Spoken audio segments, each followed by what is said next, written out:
Alors donc le menu qu'on a dû vous présenter à la conférence de presse juste avant, le nouveau menu qui est arrivé depuis le début de l'année chez Samsung. Donc dorénavant on a 5 onglets. Le premier onglet, on a l'interface avec ma TV en live en mode BIP. Et ici en fait on a ce qu'on appelle des recommandations et des recommandations intelligentes. C'est-à-dire qu'en fait il va détecter ce que j'ai vu ces dernières heures, ces dernières semaines, ces derniers mois. Et en fonction de ça, il va me recommander un certain nombre de films, etc., d'émissions. Alors tout ça, ça se fait en fait avec des métadonnées qui sont du coup traitées directement par le téléviseur. Et qui remplit ces métadonnées au départ? Alors c'est les nouvelles grilles TNT avec des informations ultra complètes. Et c'est là-dessus qu'on va se baser nous. Donc on va savoir que c'est un dessin animé, mais par contre au sein même des dessins animés, est-ce qu'on va pouvoir savoir pour quel type de public c'est, pour quel âge c'est? Non, ça va s'arrêter au nom du film ou du dessin animé et à la thématique. Par exemple, les films, il va savoir que c'est un film, il va savoir que c'est un film par exemple avec Jean Dujardin, et il va savoir par exemple que c'est un film d'humour. D'accord, donc on peut quand même me recommander à ce stade-là. Ouais. En revanche, au niveau des enfants, si j'ai des enfants de 5 ans et d'autres de 10, les dessins animés, ça va juste mettre la grille des dessins animés globale. Je peux préciser. Par exemple, je sais que mon gamin aime bien Simpson. D'accord, donc par titre après. D'accord. Et ça, faut le préciser manuellement ou bien ça va se faire automatiquement? Non, je vais pouvoir lui demander, je vais vous faire des petites manies, vous allez voir, je vais pouvoir lui demander. Donc soit par nom d'acteur, soit nom de titre de film, ou soit même réalisateur. Ça fait partie des métadonnées qu'il va reconnaître. Ouais. Ok, alors typiquement programme adulte, il va faire une censure dessus ou? Oui, il y aura censure là-dessus. D'accord. Tout à fait. Il y aura un code parental que je vais pouvoir okay. Il ne va pas nous préconiser d'emblée des programmes. Donc là j'ai mes fameuses recommandations, là maintenant tout de suite. Et là juste en dessous c'est des recommandations mais pour plus tard, celles qui vont arriver. D'accord. Juste si je glisse en haut, si je reviens, je vais avoir ici toute ma VOD réunie. En sachant que c'est Samsung maintenant, on est déjà entre 10 et 15 000 contenus disponibles grâce à des accords avec plusieurs partenaires, avec quelque chose d'assez bien, c'est que je vais avoir du film mais je vais avoir aussi d'autres contenus, je vais avoir des concerts, je vais avoir des événements sportifs, etc. J'ai vraiment une palette complète. Et alors, sur le précédent onglet, si je vois qu'un programme va démarrer qui m'intéresse, est-ce que je peux couper ça à une fonction d'enregistrement? Oui. D'accord, donc d'ici je peux dire de Direct 8, je ne peux pas le regarder mais je veux l'enregistrer. D'accord.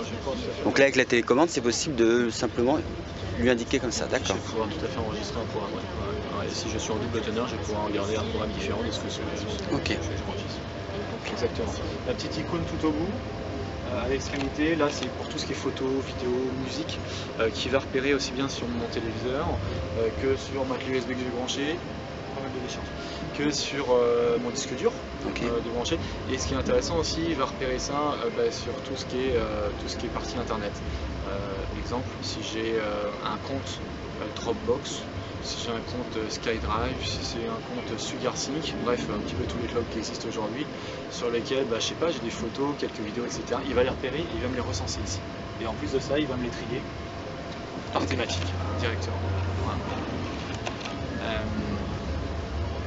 À côté, les autres onglets, si je reviens ici, là on va se parler d'applications. Donc aujourd'hui on est à peu près sur la base de 1500 applications disponibles aujourd'hui, dont un bon 500 en français.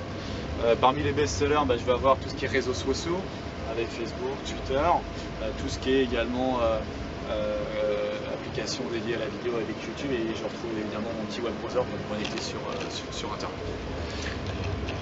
Pour en revenir aux suggestions quand même, en fonction de l'heure, d'après ce que j'ai compris, il va repérer que les enfants regardent des dessins animés le matin, donc il va proposer ça. C'est comme ça que ça marche. Exactement. Et des séries plutôt le soir ou des films. Tout à fait. C'est pas un simple outil de recommandation qui va se dire voilà, il y a une majorité de films, point, c'est tout. Non, il va aller plus loin et il va le faire aussi effectivement en fonction de l'horaire précis.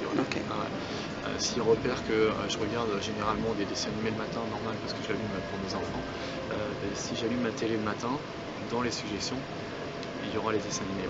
Tout à fait, exactement. Hop, et ça, le dernier onglet, alors on aime ou on n'aime pas, c'est tout ce qui est réseaux sociaux. Aujourd'hui, on a un univers qui tourne autour de ça. Et dans cet univers-là, je vais retrouver quoi? Je vais retrouver notamment du YouTube, du Twitter, du Facebook. Et je vais pouvoir interagir de la même façon que si j'avais un PC.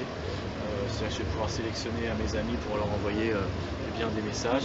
Je vais pouvoir éventuellement voir un petit peu ce qu'il y a à la une. Et même engager des appels visio, là ça va être par Skype. Donc ça c'est les 5 nouveaux univers que je vais retrouver sur une télé Samsung. Alors sachant que ces 5 univers là, je vais pouvoir les contrôler de façon classique avec une télécommande, mais je vais pouvoir aussi le faire par la gestuelle. Je vais pouvoir le faire éventuellement par la reconnaissance faciale. Donc là je pense notamment à toutes les applications qui nécessitent de se connecter. Plutôt que de mettre un login et un mot de passe, je vais me créer un compte en associant un visage. Et à chaque fois que je me présenterai pour me connecter, plutôt que de re-rentrer le login et le mot de passe, il reconnaîtra mon visage. À quoi sert d'avoir un login pass sur le téléviseur? Par exemple, je pense pas à Facebook, mais à Skype. D'accord. Systématiquement, Skype me demande mon login et mon mot de passe pour des raisons de sécurité. Et c'est vrai que c'est pas toujours évident de taper ça, surtout si c'est un clavier virtuel. Là, du coup, en associant un visage, j'aurais plus besoin de mettre mon login et mon mot de passe, tout simplement. Il va me reconnaître. Il va juste me demander au préalable: êtes-vous vraiment bien Antoine? Il faudra que je valide la chose. Ok. Et alors là, je sors d'un autre entretien au cours duquel il semblait dire, mais je voudrais vérifier que j'ai bien compris, que la caméra sur les séries 7 et 8 pourrait servir également pour, à distance sur un smartphone, voir ce qui se passe dans la pièce. C'est bien le cas? Oui, exactement. Là, on arrive sur des solutions effectivement de contrôle à distance où depuis ma tablette et mon téléphone, je vais pouvoir voir via la webcam de mon téléviseur ce qui se passe dans la pièce. Et ça, c'est la première fois que ça arrive chez Samsung ou c'était déjà le cas avant? Ça va être une première. Hein. Ça va être une première. Ouais, on peut bloquer la fonction? Alors, oui, on peut bloquer la fonction. Parce que de la même manière, je veux pas que mon gamin installe l'appli et mate ce qui se passe. Il y a la fonction manuelle, hein, c'est-à-dire que je vais pouvoir déjà tout simplement ranger la caméra. Elle sort pas automatiquement si je lance l'appli. Il faut qu'elle soit déjà sortie en amont. Exactement. Ok. Ouais, exactement. Justement, dès que je l'enlève, je désactive la caméra. Voilà. Il faut penser à la désactiver, sinon ça peut se déclencher n'importe quand. Il y a quand même un indicateur visuel qui montre qu'on est maté. À l'époque, ah oui, c'est quand il y a une conversation qui est engagée, Skype, etc. J'ai un petit témoin bleu. C'est moins la conversation qu'une surveillance à distance à travers le smartphone.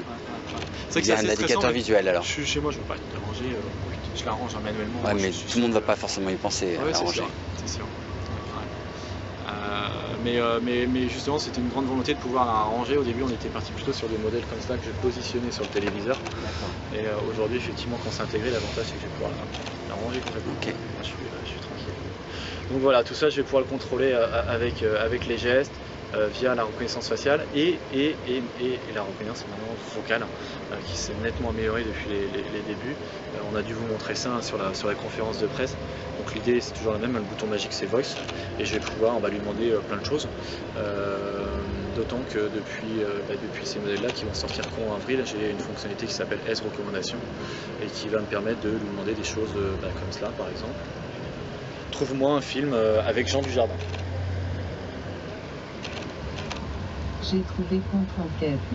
Voilà. Le premier pour donc le là, sélectionner. il va me trouver le contenu Jean Dujardin disponible. Alors là, je suis assez étonné qu'il m'en propose qu'un parce qu'en fait, en règle générale, il va chercher dans la grille de Pro 1, il va chercher aussi dans les catch-up TV, il va chercher aussi dans la bande VOD. Donc en général, c'est ce qu'on fait tout à l'heure, avec Jean Dujardin, il me proposait une bonne dizaine de résultats. Ouais. Alors ça, je peux le faire avec un nom d'un acteur. Je peux le faire directement avec un nom d'une série ou d'un film. Allez, par exemple, trouve-moi Plus belle la vie. Lequel choisissez-vous parmi les résultats ci-dessous? Je me pousse tous les plus belles qu'il trouve. Je me dis, oh là, celui-ci, je ne l'ai pas vu, celui du mardi 5 février entre 11h10 et 11h40. Je rappuie sur Voice. Numéro 4. Plus belle la vie barre verticale. Alors, plus belle la vie ne passe pas en ce moment. Vous pouvez utiliser les fonctions en dessous. Voilà. Typiquement, il me dit, c'est pas aujourd'hui que ça se passe. Et est-ce que tu veux l'enregistrer? D'accord. Je vais dire programmer le visionnage. Et lui, si j'ai un disque dur associé, automatiquement, il lancera l'enregistrement. Ouais. Je peux le faire aussi carrément avec une thématique. Je peux très bien lui demander, trouve-moi un documentaire. Lequel choisissez-vous parmi les résultats ci-dessous? D'accord, donc, et ça peut aller, trouve-moi un documentaire animalier, c'est le genre de choses qu'il va comprendre. Trouve-moi un documentaire animalier. J'ai trouvé documentaire animalier. Ah, par contre, ça c'est le titre ou c'est le type? Le premier guillemet pour le sélectionner. On va voir ça tout de suite. Alors tiens, c'est l'effet Bonaldi, mais en même temps c'est pas mal que ça fasse ça, parce qu'en fait effectivement quand j'interroge le téléviseur, il va directement au serveur. Et si j'ai pas une connexion Wi-Fi, si j'ai pas une connexion Ethernet, on ne pourra pas faire la liaison avec. Alors là, l'intérêt d'un serveur aujourd'hui, pourquoi passer par un serveur? L'idée c'est que du coup, mon outil de reconnaissance vocale, au fur et à mesure qu'il y a des utilisateurs à l'utiliser, il monte en compétences et devient de plus en plus efficace, indépendamment des mises à jour.